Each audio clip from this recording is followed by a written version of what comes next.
മഹാരാഷ്ട്രക്കാരുടെ Pooran poly ഉണ്ടാക്കി നോക്കിയാലോ? നമ്മുടെ ബോളിയുമായിട്ട് നല്ല സാമ്യമുണ്ട് ഇതിന്. വളരെ ടേസ്റ്റിയും ഹെൽത്തിയുമാണേ. ഒരു പാത്രത്തിലേക്ക് നമുക്ക് 1 കപ്പ് മൈദയും 1 കപ്പ് ഗോതമ്പ് പൊടിയും ഇട്ട് കൊടുക്കാം. ഗോതമ്പ് പൊടി കൊണ്ട് തന്നെയോ മൈദ കൊണ്ട് തന്നെയോ ഇത് ഉണ്ടാക്കാമേ. കുറച്ച് ഉപ്പും മഞ്ഞൾപ്പൊടിയും ചേർത്ത് കൊടുക്കാം. മഞ്ഞൾപ്പൊടി ഒരു കളറിന് വേണ്ടി ചേർത്ത് കൊടുക്കുന്നതാണ്. കുറച്ച് ഓയിലും കൂടെ അതിലേക്ക് ഒഴിച്ചു കൊടുക്കാം. ഇനി നമുക്ക് ചപ്പാത്തിക്ക് കുഴയ്ക്കുന്നത് പോലെ നന്നായി ഒന്ന് കുഴച്ചെടുക്കാം. നല്ല സോഫ്റ്റായിട്ടൊന്ന് കുഴച്ചെടുക്കാം. കുറച്ച് ഓയിലും കൂടെ ഒഴിച്ച് നമുക്ക് കുഴച്ചെടുക്കാം. ഒരു 5 മിനിറ്റോളം ഇത് ഞാൻ കുഴച്ചിട്ടുണ്ട്. അതിൻ്റെ പുറത്ത് കുറച്ച് ഓയിലും കൂടെ പുരട്ടി കുറച്ച് സമയം റെസ്റ്റ് ചെയ്യാൻ വയ്ക്കാം. ഇനി ആവശ്യമുള്ളത് കടലപ്പരിപ്പാണ്. ഇത് ഞാൻ 3 മണിക്കൂറോളം വെള്ളത്തിലിട്ട് കുതിർത്ത കടലപ്പരിപ്പാണ്. 2-3 പ്രാവശ്യം കഴുകിയിട്ടാണ് കുതിരാനിട്ടിരുന്നത്. ഇനി നമുക്കത് കുക്കറിലേക്ക് ഇട്ട് കൊടുക്കാം. കുറച്ച് കൂടുതൽ വെള്ളം ഒഴിച്ച് വേവിച്ചെടുക്കാം. 1 സ്പൂൺ നെയ്യും കൂടെ അതിലേക്ക് ഒഴിച്ചു കൊടുക്കാമേ. അപ്പോഴേക്കും നമുക്ക് ബാക്കി ചേരുവകളൊക്കെ റെഡിയാക്കാം. ശർക്കര 1 കപ്പ് ചിരണ്ടിയെടുക്കണം. 1 കപ്പ് പരിപ്പിന് 1 കപ്പ് ശർക്കര എന്ന കണക്കിനാണ്. 5-6 ഏലയ്ക്ക നമുക്ക് പൊടിച്ചെടുക്കാം. 2 പിഞ്ച് ജാതിക്കയുടെ പൊടിയും വേണം. 5 വിസിലിട്ട് നമുക്കത് വേവിച്ചെടുക്കാം. പരിപ്പൊക്കെ നന്നായി ഒന്ന് ഉടച്ചെടുക്കാം. ഇനി ഒരു പാനിലേക്ക് നമുക്കത് ഇട്ട് കൊടുക്കാം.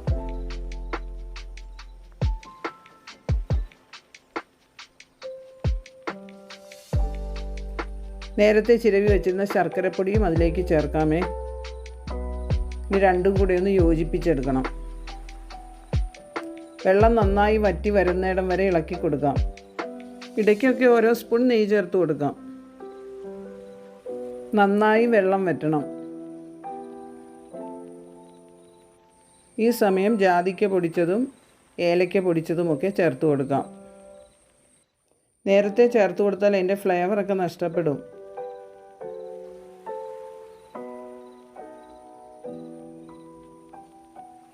കുറച്ച് മാത്രം ചേർത്ത് കൊടുത്താൽ മതി കേട്ടോ.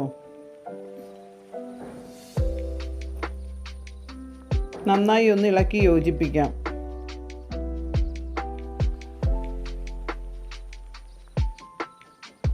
നന്നായി ആറിയതിന് ശേഷം കൈ വെച്ചൊന്ന് കുഴച്ചെടുക്കാം.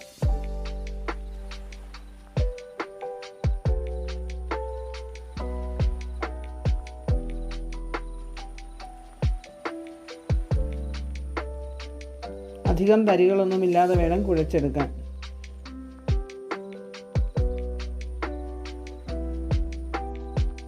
ഏകദേശം 1.5 മണിക്കൂറോളം മാവ് റെസ്റ്റ് ചെയ്യാൻ വച്ചിരുന്നേ. മാവ് നല്ല സ്മൂത്തായിട്ട് വന്നിട്ടുണ്ടേ. ഒന്നും കൂടെ നന്നായി കുഴച്ചെടുക്കണം.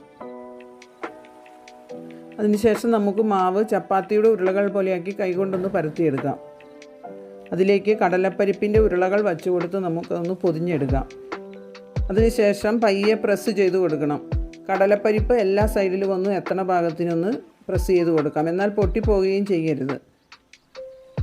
കുറേശ്ശെ മാവ് തൂവി നമുക്ക് തിരിച്ചും മറിച്ചും ഇട്ടൊന്ന് പരത്തിയെടുക്കാം.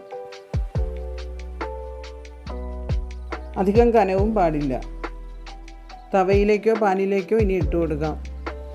ഒരു സൈഡ് ജസ്റ്റ് ഒന്ന് മൂത്ത് കഴിയുമ്പോൾ നമുക്ക് തിരിച്ചിടാം. അന്നേരം അത് നല്ല കുമിളച്ച് വരും.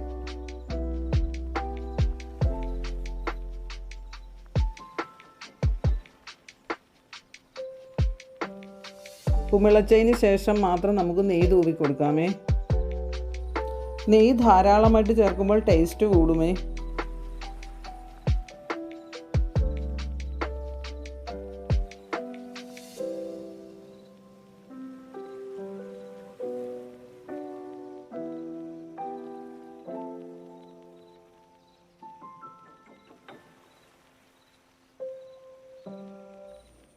കുട്ടികൾക്ക് ഇതൊന്ന് ഉണ്ടാക്കി കൊടുത്തു നോക്കൂ.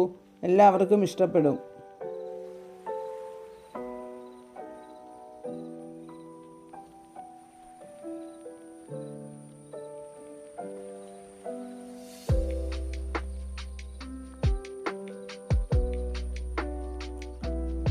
എല്ലാവർക്കും ഇഷ്ടപ്പെട്ടെങ്കിൽ ലൈക്കും ഷെയറും സബ്സ്ക്രൈബും ചെയ്യാൻ മറന്നു പോകരുത് കേട്ടോ.